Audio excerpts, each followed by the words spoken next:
रहे थे Indian economy flashback series में, और इंडियन इकोनॉमी में हमने नया चैप्टर शुरू किया था एम्प्लॉयमेंट। तो एम्प्लॉयमेंट में हमने कुछ बेसिक कॉन्सेप्ट पढ़े थे प्रीवियस वीडियोस में, यानी कल। आज हम एम्प्लॉयमेंट चैप्टर में अनएम्प्लॉयमेंट के बारे में पढ़ने वाले हैं। तो क्योंकि ये चैप्टर का पार्ट है तो अनएम्प्लॉयमेंट, और सबसे ज्यादा एक्चुअली चैप्टर में अनएम्प्लॉयमेंट के ही बारे में है, तो हम अनएम्प्लॉयमेंट की मीनिंग, उसके टाइप्स, उसके कॉजेस, ये सारी चीजें हम डिस्कस करेंगे आगे के वीडियोस में। आज के वीडियो में हम मीनिंग और टाइप्स पे बात करेंगे कि अनएम्प्लॉयमेंट के कैसे होता है, क्यों होता है। तो चलिए ज्यादा टाइम वेस्ट नहीं करते हैं और वीडियो स्टार्ट करते हैं। आ जाइए।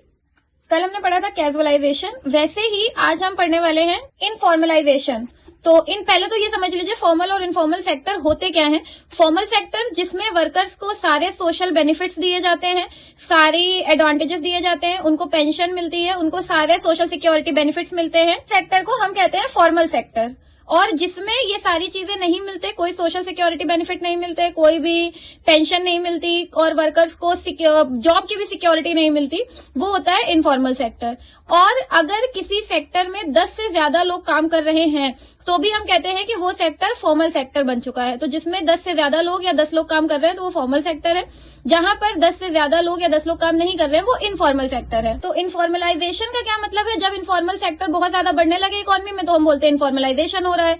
It is defined as a situation where percentage of work force in formal sector tends to decline and in informal sector tends to rise. अब इकोनॉमी में फॉर्मल सेक्टर में वर्कफोर्स कम होने लगे और इनफॉर्मल सेक्टर में बढ़ने लगे, तो उसी सिचुएशन को हम इनफॉर्मलाइजेशन कहते हैं। अब हम पढ़ते हैं अनएम्प्लॉयमेंट क्या होता है, इसके ही ऊपर पूरा चैप्टर बेस्ड है। What is unemployment? It refers to a situation when people are willing and able to work at the existing wage rate but are not getting any work। मतलब एक ऐसी सिचुएशन जहां पर लोग काम करना चाहते हैं उसी वेज रेट पे जो वेज रेट पॉसिबल हो सकता है, बट स्टिल उन्हें कोई काम नहीं मिल रहा, तो हम उस सिचुएशन को अनएम्प्लॉयमेंट कहते हैं। There are several types of unemployment, बहुत सारे टाइप के अनएम्प्लॉयमेंट होते हैं, देखते हैं कौन कौन से।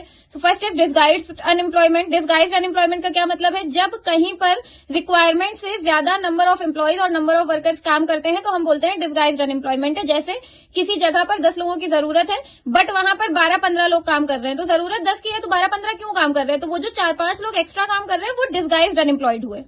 इसलिए हमें रूरल एरिया में देखने को मिलता है। Next is seasonal. सीजनल का मतलब जब सीजन के अकॉर्डिंग, ये भी आपको एग्रीकल्चर में देखने को मिलता है, because agriculture is seasonal occupation. तो आपको एग्रीकल्चर में ये सीजनल अनएम्प्लॉयमेंट बहुत ज्यादा देखने को मिलेगा कि जब सीजन है तो फार्मर्स के पास बहुत काम होता है और सीजन चला जाता है तो फार्मर्स के अनएम्प्लॉयड हो जाते हैं।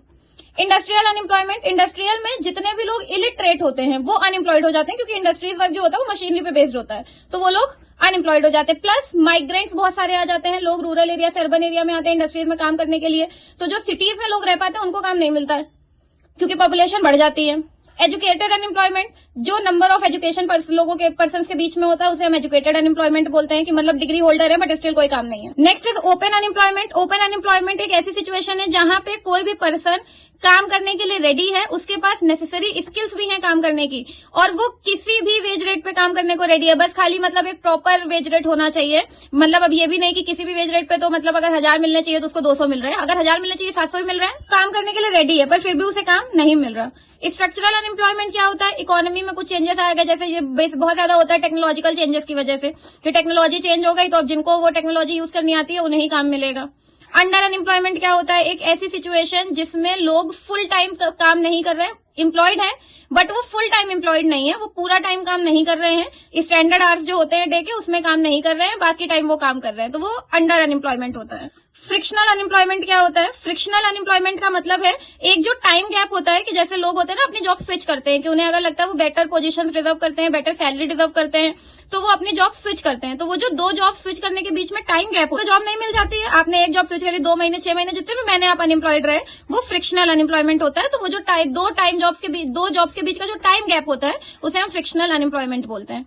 Next is cyclical unemployment. Cyclical जैसे नाम में ही है साइक्लिकल, तो मतलब जो बिजनेस साइकिल में फ्लक्चुएशंस होते हैं उसकी वजह से जो लोग अनएम्प्लॉयड होते हैं वो साइक्लिकल अनएम्प्लॉयमेंट होता है। जैसे फॉर एग्जांपल अभी हमारा रिसेंट 2020 में कोविड आया इंडिया में, तो उस कोविड की वजह से बहुत सारे लोगों की जॉब चली गई, उनका बिजनेस अच्छा नहीं चल रहा, तो जब बिजनेस अच्छा नहीं चल रहा तो वो वर्कर्स कैसे रखेंगे, उन्हें सैलरी कैसे देंगे, तो बहुत सारे लोगों की जॉब चली गई। तो क्योंकि बिजनेस साइकिल में चेंज आया इसलिए लोग अनएम्प्लॉयड हो गए, तो ये साइक्लिकल अनएम्प्लॉयमेंट का पार्ट है। तो ये सारे टाइप्स ऑफ अनएम्प्लॉयमेंट हो गए। तो स्टूडेंट्स, ये था आज का वीडियो अनएम्प्लॉयमेंट टॉपिक के ऊपर। अपनी अपनी बुक से इन डिटेल अच्छे से रीड करिए। कोई भी डाउट हो तो कमेंट सेक्शन में बताइए। वीडियो को लाइक करिए, दोस्तों के साथ शेयर करिए और चैनल को सब्सक्राइब करिए। Thank you so much.